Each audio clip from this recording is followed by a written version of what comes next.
Welcome back, Pool Player Nation, here to the APA studio. I'm Jason Bowman. I'm joined by Bill Tufts. We are talking Mosconi. Do not go gentle into that good night. Rage against the dying of the light. Bill, I woke up this morning. I had that Dylan Thomas poem in my head. I felt rejuvenated, renewed, and I thought for sure Team USA was going to fight through today, push this thing till tomorrow and give themselves a chance. And I could not have been more wrong.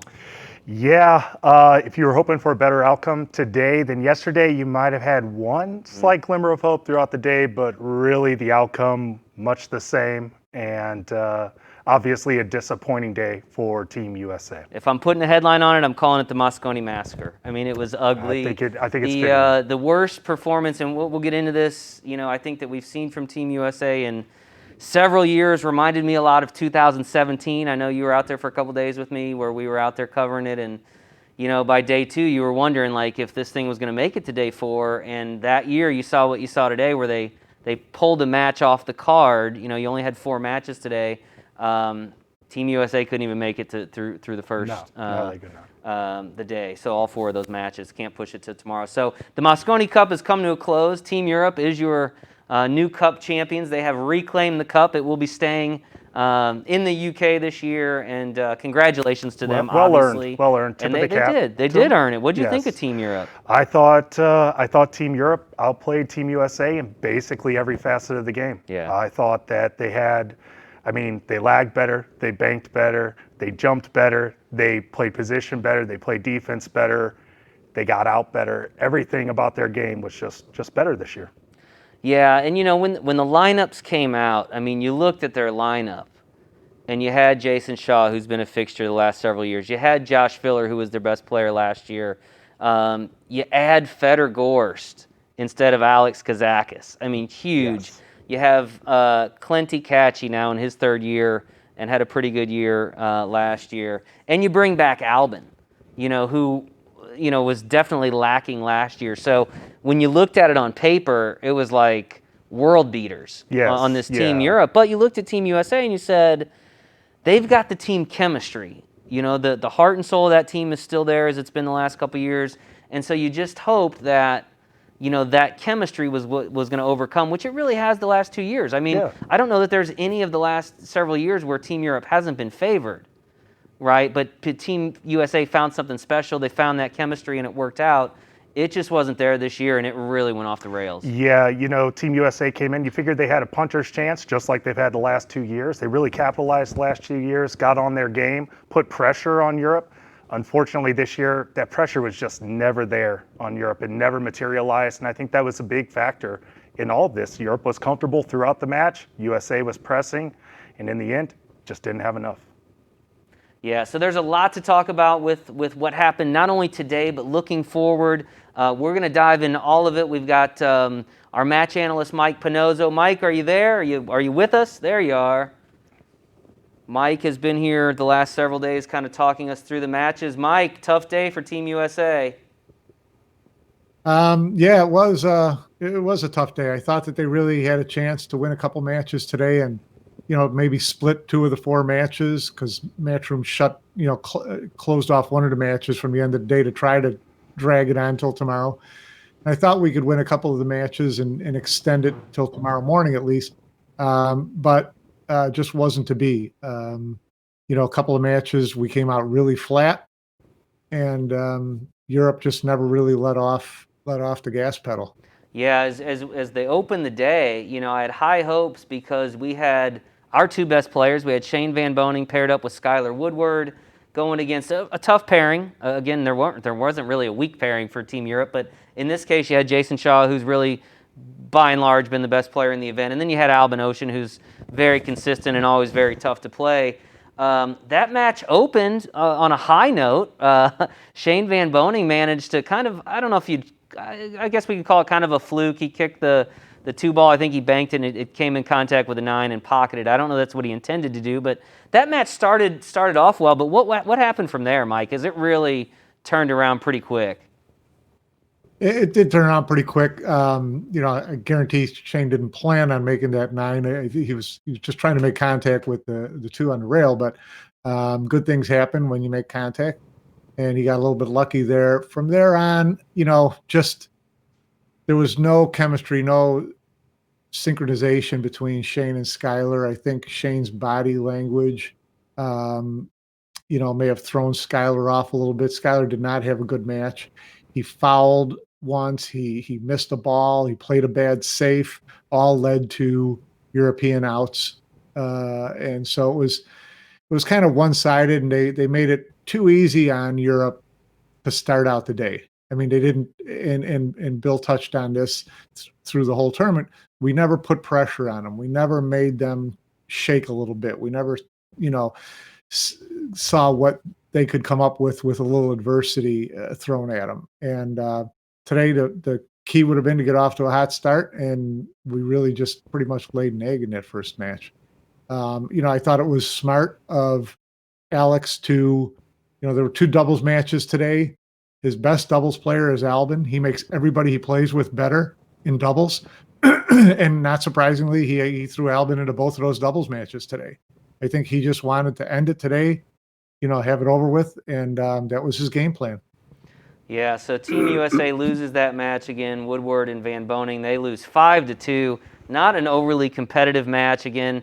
They got that first game kind of fluky, but then Shane came out and broke, and I think he scratched. And I mean, it kind of fell apart real quick. And that was, to me, that was a big story with this whole event. It seemed like every time we found a piece of luck, or every time some type of break happened, immediately after it was the worst case. Like, it went right back to bad luck, and you just couldn't string much together. So, yeah, that was a really disappointing start to the day for Team USA. You know, but they came back. You had Sky Woodward and Josh Filler match too. Yeah. I know, Bill, you want to talk a little bit about that? We've got Woodward, Filler coming up, a couple of former MVPs of the tournament. You're hoping maybe Sky can overcome the defeat in the doubles match, get a little momentum against Filler, and that just did not seem to be the case. Mike, you want to touch on some of this match? It was pretty one-sided. It was very one-sided, and it started on the typical, you know, U.S. note for the day, which was, you know, breaking and having the 9-ball hang in the side pocket and just not be able to get it. And at the very last second, the 1-ball on the opposite side did take that extra turn and rolled in, and he really didn't have a good shot at the, you know, at the 3, I believe it was, to come at that 9, and he thinned it 3 into the corner and scratched up and down the table. So it was just one of those things. It was just, you know, another one of those microcosms of the way the event went for a lot of these American players. Yeah, and I think the key there was Filler didn't miss after that. He gets the ball in hand. He ends up taking the run out and takes the first one for the match. Yeah, well, I thought that both Filler and Fedor were susceptible to having some nerves this week if we'd have put any kind of pressure on them. They both got to come to the table with nice cushy leads, with a lot of momentum, with a lot of pressure off them. You know, Filler's a great pressure player, don't get me wrong, but, you know, the first day he was not right. He was a little shaky. So if there could have been, so if there could have been some pressure on them, I think that, you know, I'd have been surprised if we'd have seen the same, you know, great play out of Filler and Fedor. Yeah, so we move on to rack 2. Filler's got the break. He makes 1 ball off the break and then ends up having a great shot on the 1 ball. I believe it was a bank shot. I'm not sure which shot you're talking about. I believe it was a bank shot on the 1 ball out of the corner. He gets a little lucky. He gets kind of pinned up in the corner with the cue ball, ends up banking it out onto the 1 and making the 1. I think we actually have that shot. Yeah, Florian, let's go to our shot analyst, Florian Kohler. I think we got that one set up. Florian, we're looking at match 2, game 2. Filler breaks, makes the 7-ball on the break, but he leaves the 1 ball, I think, kind of deep in the. It was deep or the cue ball is what's deep. So maybe recreate that one for us. Yeah. So another tough shot here. So I try to game the lineup as close as possible. I think the balls are in the right number, but so, you know, typically when looking at a shot like that, you're going to try to make it in the middle. I mean, this sounds like the right shot, but his cue ball was actually masked enough that he couldn't actually shoot the right side to make it inside. So he was left with very minimal, aiming possibility, and he had to actually shoot the bank shots, which realistically, this is one of the toughest banking tools to go here, back there. Avoid the 3, avoid the 9, which was pretty high actually. Doesn't touch anything, and I think he had shape for the next ball to actually to run out from there too. Now, keep in mind it's a two-way shot, so I think main opinion was to try to get that one ball here, shoot it towards there, so the one ball stay up table and the cue ball stay somewhere low table. But in order to make that, first you got to jack up. Secondly, you got to find the right spot on the shot. Third, you got to have the right stroke. And fourth, you got to have a little bit of luck. So let's see what happens.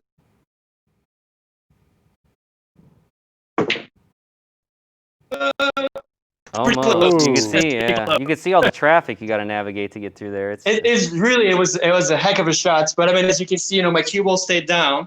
The one ball went up. I mean, this one would be a little high, so that would have been potentially a shot. But he played it as good as he could, and really, we're talking. When this guy's a stroke, it's just like Jason. You can't really stop him. Yeah, so, really, we're talking about one more rotation on the cue ball off the break there, and he scratches on the break, and now Sky's coming to the table, but that's just not what happened. So then we move on to the third rack. We got Sky breaking. Gets one ball off the break, but not much after that. Again, kind of actually gets an opportunity from Filler in this one. Filler actually scratches in this one. And we'll go back to Mike here and kind of talk about this bank shot. Sky tries to bank it, doesn't work out. Filler runs again, and now we're sitting 3-0.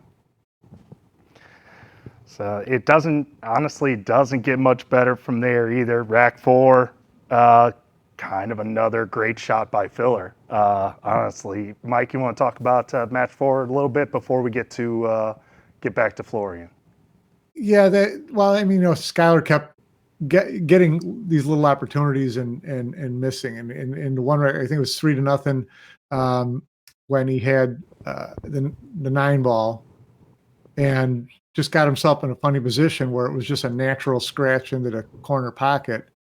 And he tried to baby the 9 into the side pocket and hopefully, not roll the cue ball all the way into the corner. You could see on the shot that the cue ball was tracking right for that corner, but he tried to cheat the side pocket with the 9, and it just caught the tip and stayed out.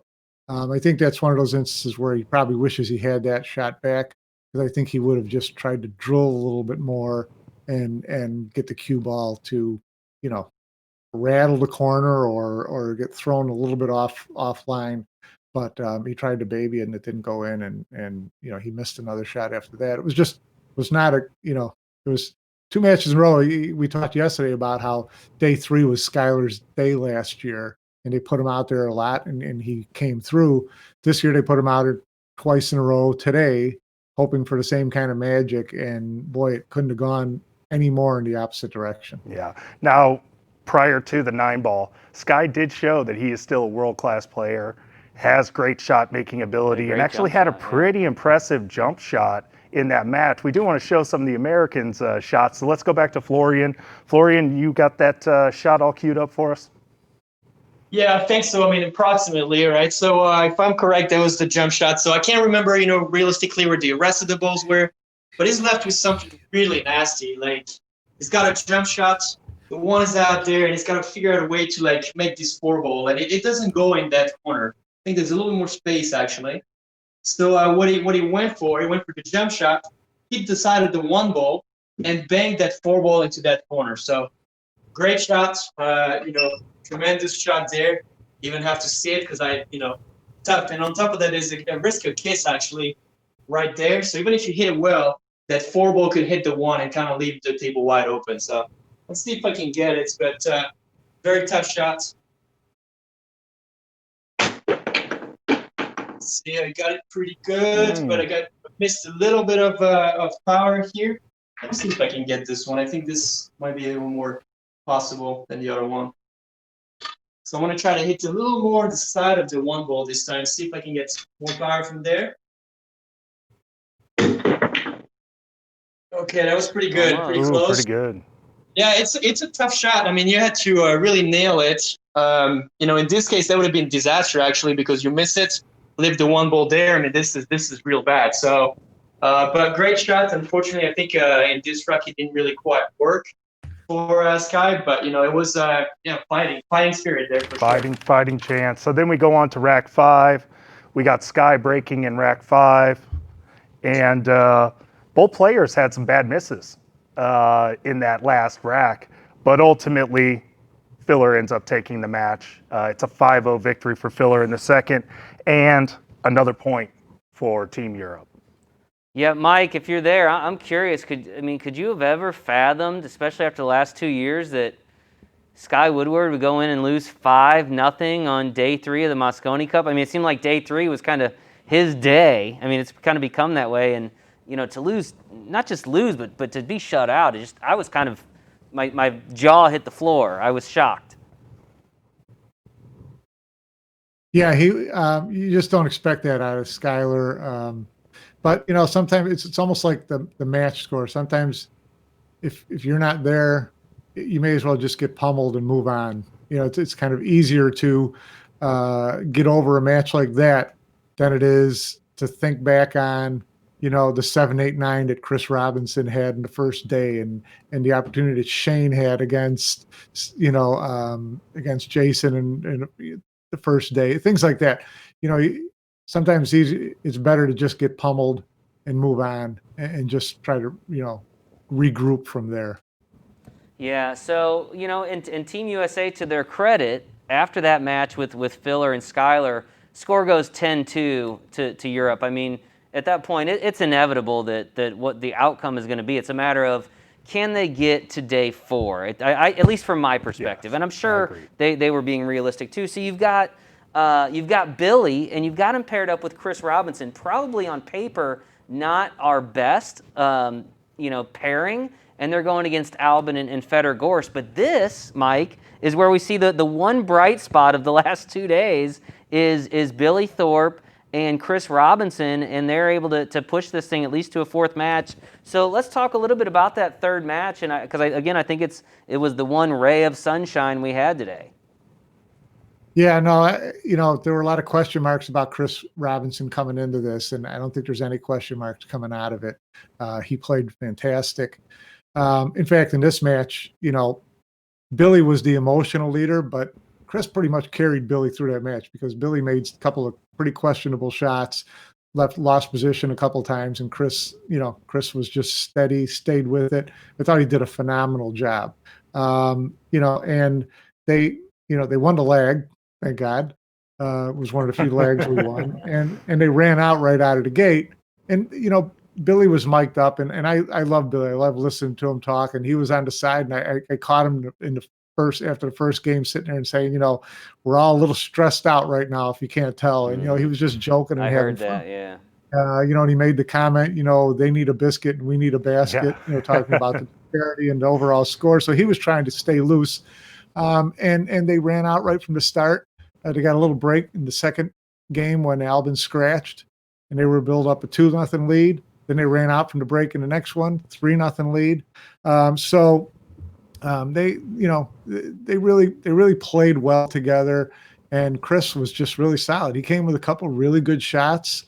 He came with one shot that was a little lucky, but it worked out for the Americans, and it was about time that the Americans got a good break. He kind of double banked the ball in across corner that was not supposed to be a double bank. But in fact, Mike, I think, sorry to stop you, but I think we got that. I think Florian's got that shot queued up. That was the first game of that 3rd match where Chris. Yeah, I think we've got that shot. Let's go to Florian Kohler real quick, and we'll see exactly what Mike was talking about here. This is the shot where Chris Robinson.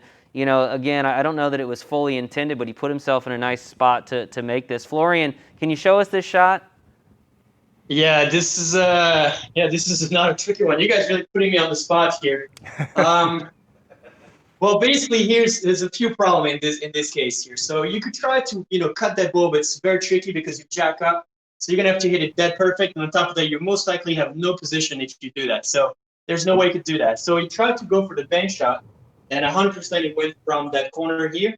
But as you can see, the angle is pretty narrow, and I think that 4 ball was almost on the wave, not, quite. So we had to play it not just, in the pocket, but more on that side of the pocket. So naturally, he missed it on this side. So what happened is his cue ball went here into the two went here, one rail, missed on this side, and then went straight back into the third rail. Now, you always have to play a little harder, especially because he is on top of the ball. So it's kind of a jacked up shot. And, when you jacked up, it's very tricky. So I think he played it right. He played the right force. And quite frankly, this is the shot that actually exists for. You might, know that if you miss it on this side, if you hit a little harder, it will work. And especially on this table because it slides a lot, you might have a good shot. So, it's sort of it's not pure luck, I would say. There's always something behind it. And as far as the pool player mind goes, 100%, if you miss it, you want to have a second shot at it there in case. So let me see if I can come up with it. But jack up a little bit at the bottom, if not your center ball. And I put a little coin here so you guys can visualize where I'm going to try to aim.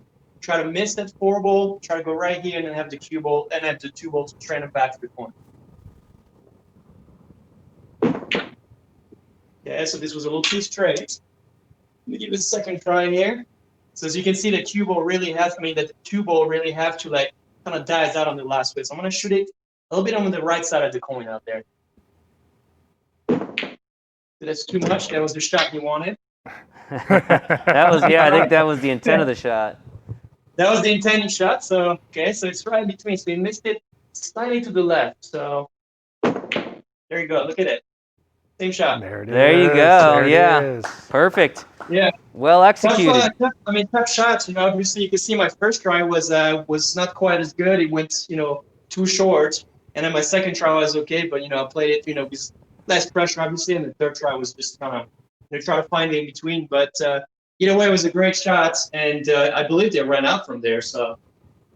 Yeah, they went on to win that match too. Florian, appreciate you recreating some of these shots the last couple days. Sorry we didn't have more Team USA highlights to illustrate, but it's just kind of the way it went this year, and hopefully next year we're on the right track. So, folks, I want to make sure you check Florian out, of course, on the internet, his Facebook page, his YouTube channel. Subscribe to him all. It's how the man makes a living. All right, so go subscribe to his stuff.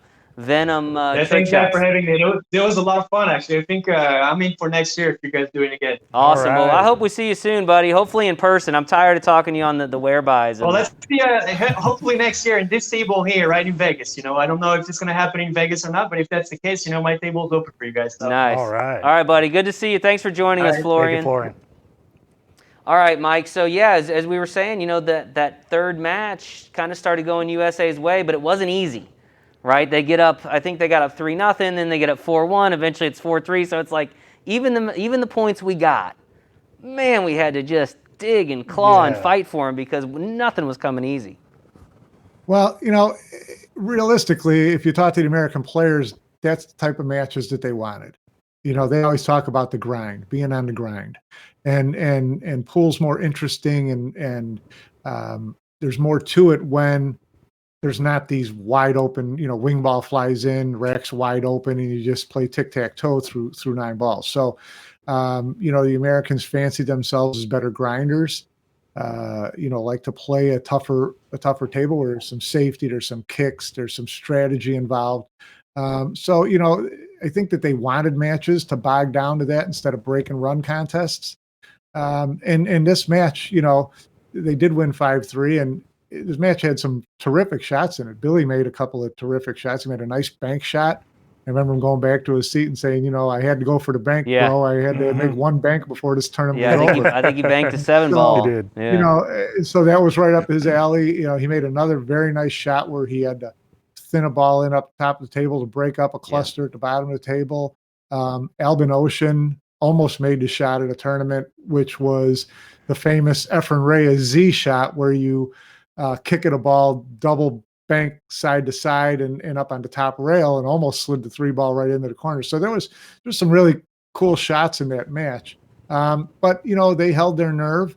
They got a little lucky in the last match last game of that match when Fedor inadvertently pocketed the 2 trying to play safe. and they were hooked onto 3, and that's what led to the U.S. opening that allowed them to get through that final rack to win the match. But it was a good point. If nothing else, it showed that they still had fight in them. It showed that they still had heart. They weren't going to roll over. I mean, they knew that the mountain was pretty steep at that point. Even if they sent it to tomorrow, they would have had to win 7 matches in a row. But so it was just good to see that they didn't have any quit in them and they weren't hanging their heads. Billy and Chris were both very animated, very excited during that whole match. So that was fun to see. That was something that you can take away from the match with you if you're Jeremy or if you're the players, and use that going forward. So then it's it's 10-3. 10-3. And so there's some hope that they can push it to day 4. 4th match, I'll let you take it from there, but you've got a rematch, Jason Shaw and Bowman. SVB. So, rematch. You're hoping that Shane can maybe get some redemption from his previous loss to Shaw. Shaw, he's looking to maintain his title as the best player in the tournament and to end this thing. And it was a little interesting in the beginning, but ultimately it didn't sort out Team USA's way. Mike, you want to talk a little bit about this match? Yeah, it was you knew that it was a big match for Jason because he was going to sew up MVP. Everybody wants to make the last ball at Mosconi Cup. I don't think Jason felt pressure on him like if he didn't win, there was a chance Europe was going to lose. But he wanted, they've all got ego. He wanted to make that last ball. He wanted to go undefeated through this event and make the last ball. It was poetically, perfect that it was Shane that he was up against in a match that would determine whether or not that would happen. And, they weren't at their best. They was not nearly as good as their first match, but still had some good moments in it. Shane broke serve right out of the gate when Jason fouled a really bizarre little foul. Yeah, where he didn't quite get the 2 ball to the rail.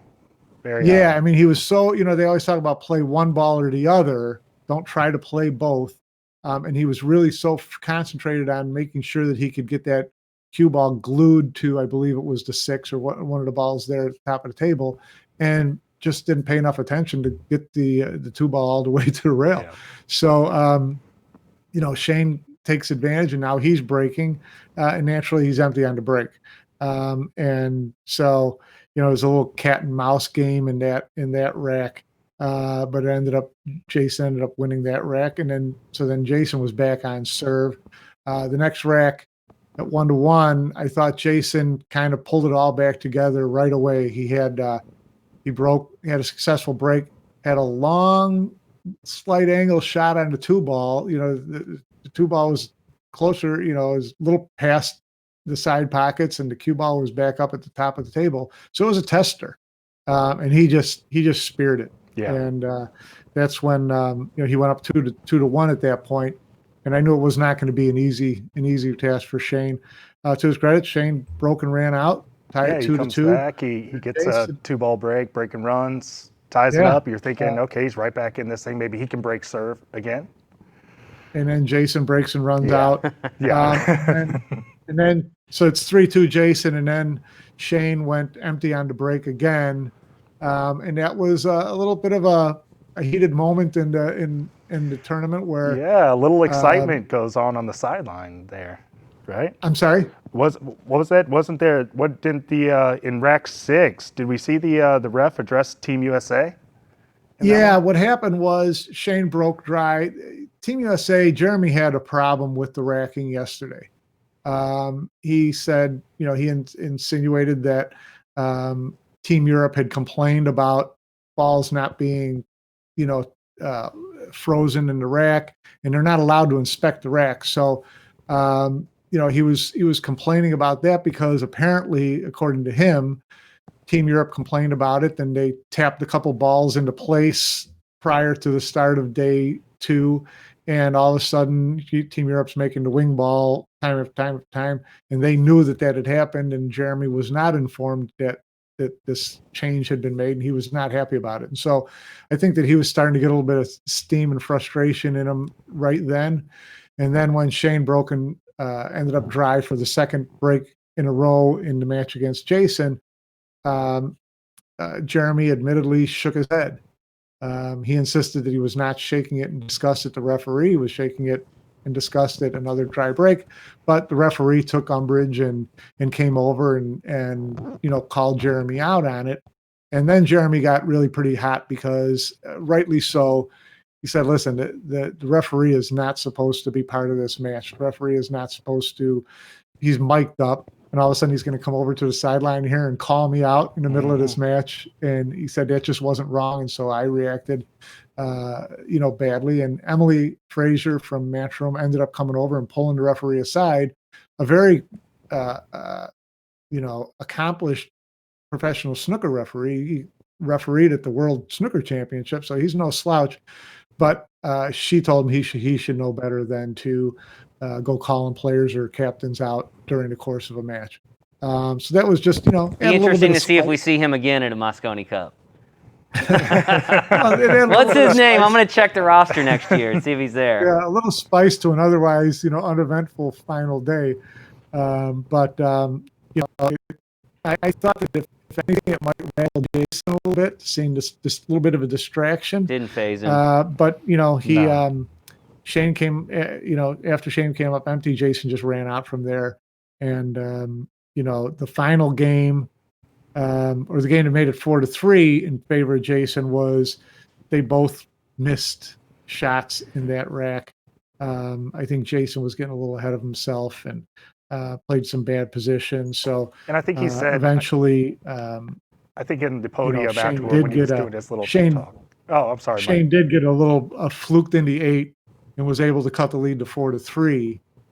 So we did get one good roll in there, but then Jason closed it out in the final game. Yeah, I think what I was saying is in Jason's little thing afterwards, this little interview, he mentioned that the nerves were rattled, that he was starting to feel that pressure of making that last ball. What you said at the beginning of this is he wants to make that last ball. Every player wants to make that last ball, and it sounded like that was getting to him a little bit, but ultimately not enough to affect the outcome of the match. He put that last ball in.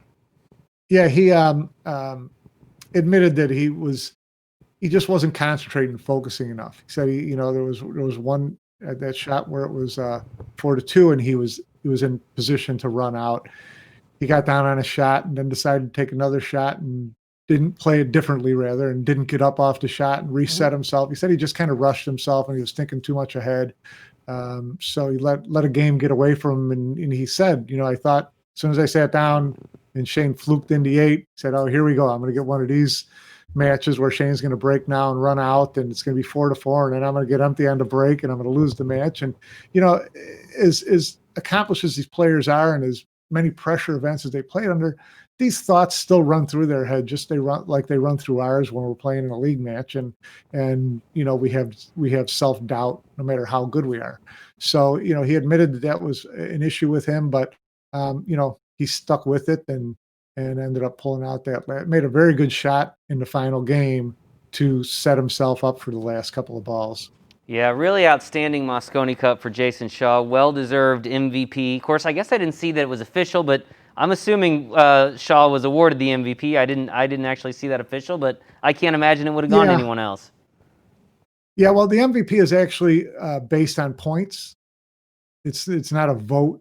So he was undefeated. He won, I think, 4 or 5 points for Team Europe, which is a lot when you win 11-3 to really, we talk about players who didn't play that well or score that many points. Well, you look at players like Fedor and players like Kachi, and they didn't really have many chances to play. Well, Mike, what I want to do is I want to take a look at some of those numbers. In fact, we've got from AccuStats, we've got their TPAs, their basically their performance points, their baseball batting average, if you will. And I want to just kind of take a look because it's pretty eye-opening. I think you've seen these numbers already. Hopefully you're able to look at them. Are you able to see the numbers, Mike? Let me see. Yeah, I am. Okay, so we'll start with let's start with Team Europe, all right? Because we talked about Jason Shaw. TPA 905, actually just slightly below the 911 that you see for Clinty Catchy, but again, Shaw played a lot of pool. Yeah. Yeah, he did. And so, it's a little misleading sometimes when, if someone plays one match and plays a great match, he's going to look like he carried your team. Yeah. Obviously quite the opposite here. Jason Shaw was the undisputed, star of this year's Mosconi Cup. And, shooting 905 in as many matches that he played, that's pretty stout shooting. So hats off to him. The other interesting thing that stands out to me in those numbers, Mike, is for Team Europe, Josh Filler actually records the lowest score. And that was a little surprising. And I think you probably agree, he maybe did not have his best Mosconi Cup, although he certainly didn't need to based on his teammates' performance, and still very solid, just maybe not as good as we've seen him.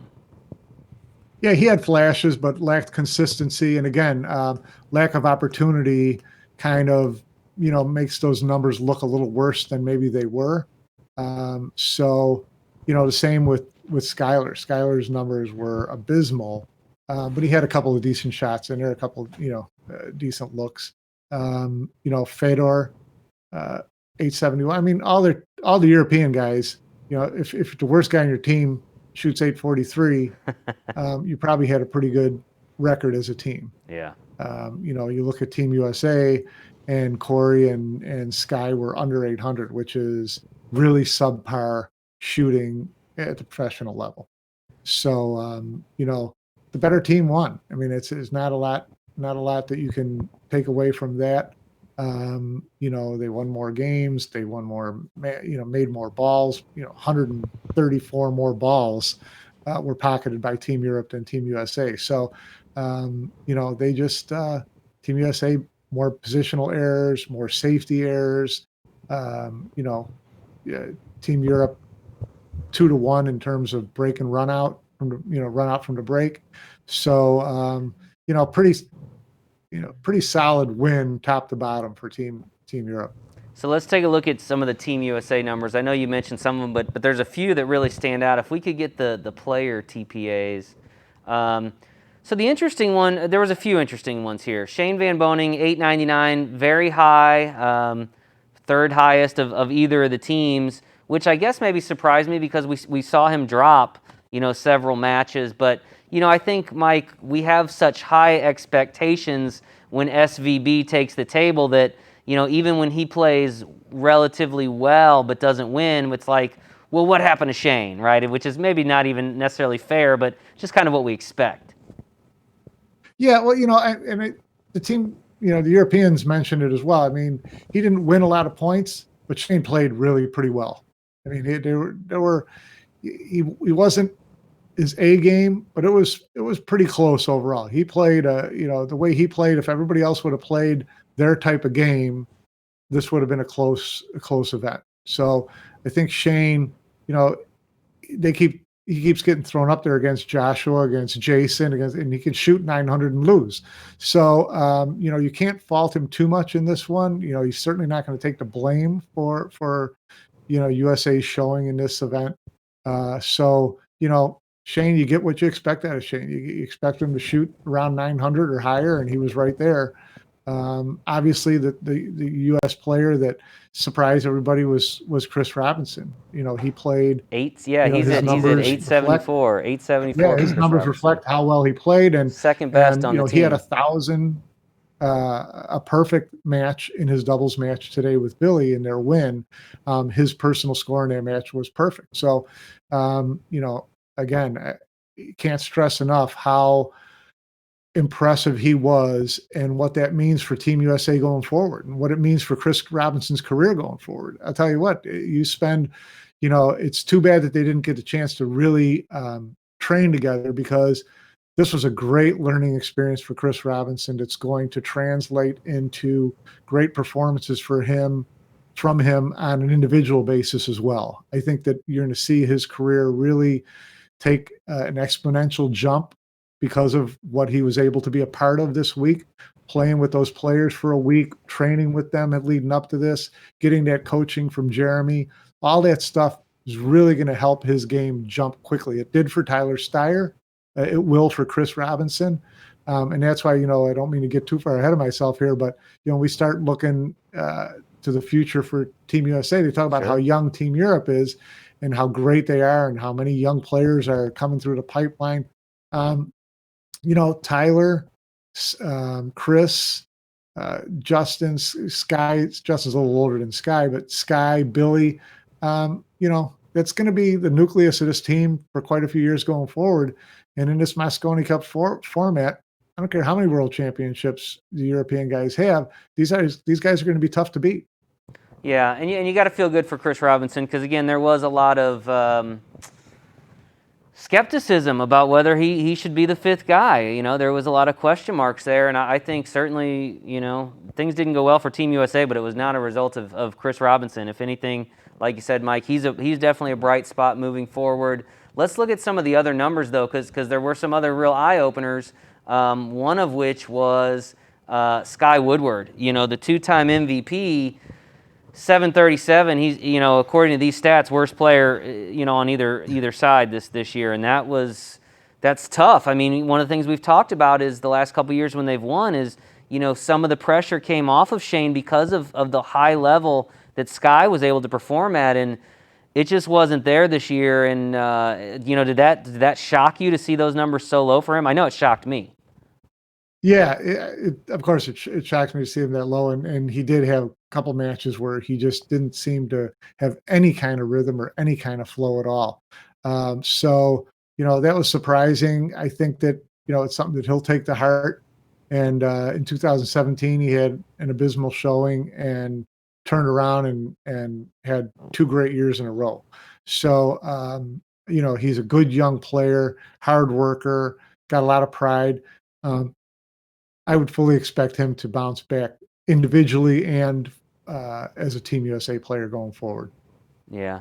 You mentioned Billy Thorpe. He's a guy that's going to be around for several years, and he and Chris pulled out a point late today, which was great. Showed a lot of heart. Corey Deuel, Mike, I'm curious. Corey is the oldest member of the team. He was actually an alternate. Pretty lackluster performance here this year. I know he, did not play particularly well in 2018. Great guy, Corey. He's been in the game for a long time. Certainly, he's not going anywhere. He's going to continue playing pool. He is one of the top U.S. players out there. But in terms of Mosconi Cup, do you think we see Corey Deuel again in the near future? If I had to bank on it, I would say no, unless there's automatic qualification that he qualifies for, because he still does play in a lot of the tournaments, most of them. And, he's still, you look in there and he's always, in the 6, 7, 5 range. He's always up there. He puts in good performances. I think his Mosconi Cup days as being a contributor are behind him because it's high pressure, not many chances.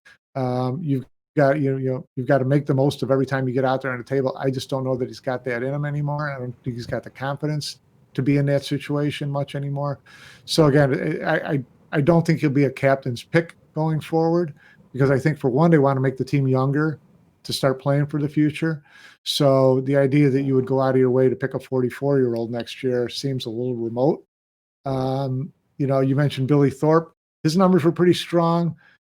He's one of these guys that I think is just going to continue to get exponentially better too. A couple of years ago, I thought he was a pretty good 9-ball player, mostly a bank player, 1-back, things like that. But he's really turned his game into a solid all-around game. He's getting so much better. I think that he's going to be a real strong performer going forward. I think you're going to see him start winning more individual tournaments, be at the top of the rankings, more individual events. He's really strong. And I thought he played really pretty well this year, considering. And I always love what Billy brings to the team in terms of just kind of toughness and enthusiasm. He seems kind of like the heart and soul guy, the one that you really see express some emotion. And, so I'm sure we'll see quite a bit of him in the future. So, Mike, a couple other things before we let you go. Very curious. There was one looming person out of the equation for this year's Mosconi Cup, which seemed to have made a big difference over the last few years. And I think we'd be remiss not to mention, and we'll get into both captains, but Johan Reisink obviously, came in 17 after the debacle in 16 and didn't have a great year in 17, but really turned this team around for 18 and 19. Captaincy changes. Johan's obviously not there. Did they miss what Johan brought to the team? And again, I'm not necessarily looking at what Jeremy brought in, because I think Jeremy's a great coach in his own right, but was something lacking without Johan there? Yeah, touchy subject. I mean, well, just it's hard to pin that one down. I mean, the players respect Jeremy. He's so knowledgeable. He's a good motivator. He's he really helps them with their game. But Johan brings something that's different. And what I saw this year in Alex Lely reminded me a lot of Johan. I think Alex really knew how to get these guys prepared, even though it was all on Zoom training and things like that. I think that he took a more of a professional coaching approach to preparing these guys. And so I don't think that I think the players warmed to Jeremy more than they did to Johan. But you can't deny how prepared he gets people to play, mentally as well as physically, probably mentally even more. And when you talk to players like Fedor Gorst, who attributes everything to Johan, and you see players like Niels Fan, who was such a Mosconi standout for years and years, attributes so much to Johan, and Alex Lely. He didn't study much. He was a little bit older when Johan was really starting to coach players like Nick Vandenberg and Niels Fan, but he's been influenced by Johan. There's no doubt about it, in his approach and his technique and his. Alex Lely is a completely different captain now than he was 11 years ago when he was captain of Team Europe in 2009. Then he was more like Marcus. He was more of I've got the horses. My job is to motivate them and get them to play hard and believe in themselves. And there's a lot more to it at this level when you get into this competition with the way these players are playing these days. And so these little nuances, these subtle little things that you inject into someone's game from a confidence level, from a mentality level, and from a instructional level too, keeping the game simple, fluid strokes, things like that Johan would pound into people's heads. You can't deny that it had a big impact. And was that missing this year? Would Johan have gotten the U.S. across the finish line this year? I don't know. I'd be surprised if he could have. I don't think there was anything stopping Europe this year from winning. But that's a question everybody's going to ask. And I feel badly that Jeremy's going to be under that microscope. That after 2 years as the vice captain, he came in and I think we talked about it before. I think one of the things he tried to do this year was have his own team, which is why I think you saw at least one player differently than what was on the previous two incarnations of Team USA. I think that was on purpose. And it's a tough situation for Jeremy to be in. Yeah, it's tough. But I do believe that he will be their coach next year. I think the players all want him back. I think that given the circumstances of what he had to deal with this year, he kind of gets a mulligan on that as well.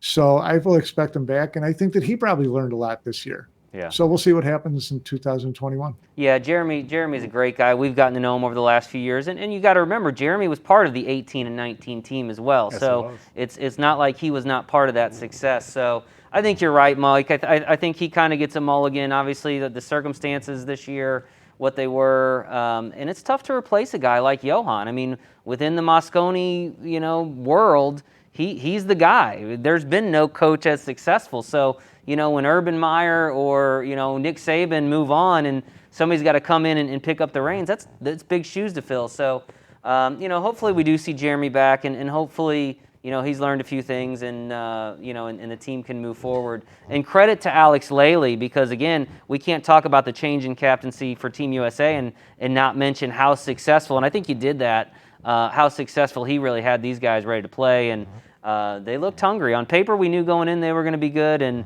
they performed every bit as we thought they might. So last question, Mike, or one more question, and I'm going to have you grade the guys overall. But, I was telling Bill earlier, it really feels like 2017 all over again. You didn't really get to the last – well, they got to the last day in 17, but you had to kind of manipulate the amount of matches, and it had a lot of the same feel as it had this year.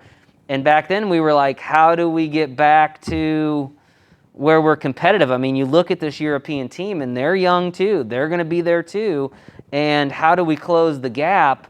I think we saw it happen pretty quickly after 17. How do we close the gap from 20 to 21 and have a more competitive team?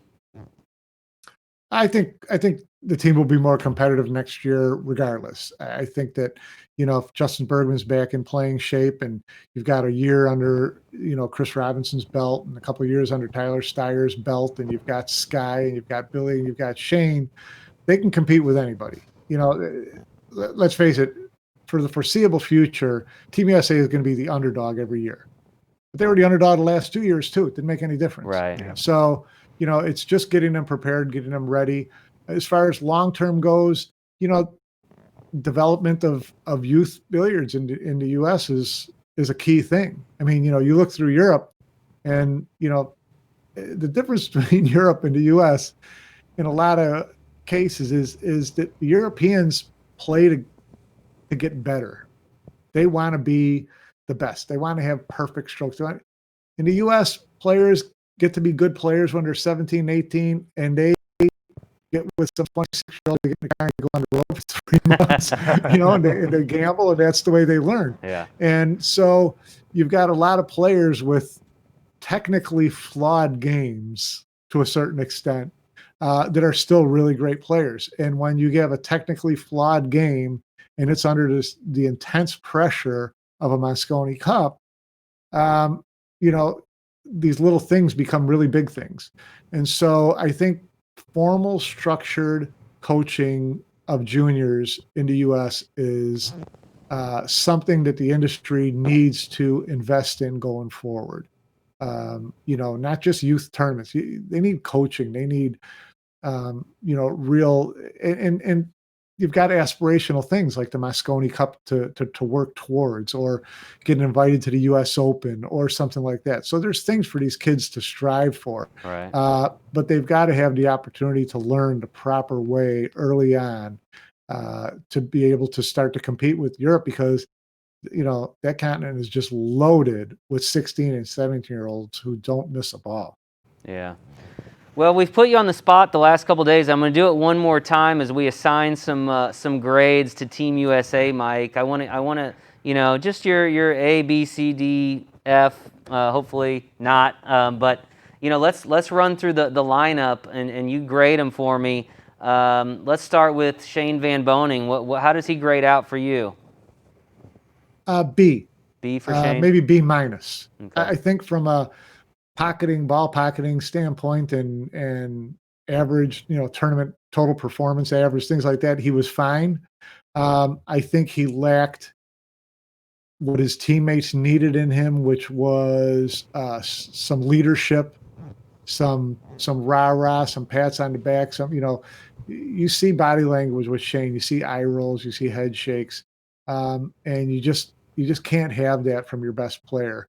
And expect it not to affect other players adversely. So, from that standpoint, I knock him down a notch. I thought that he could have been a better leader this year. I didn't think that it was so dire that he needed to shrug his shoulders, and I thought he did that.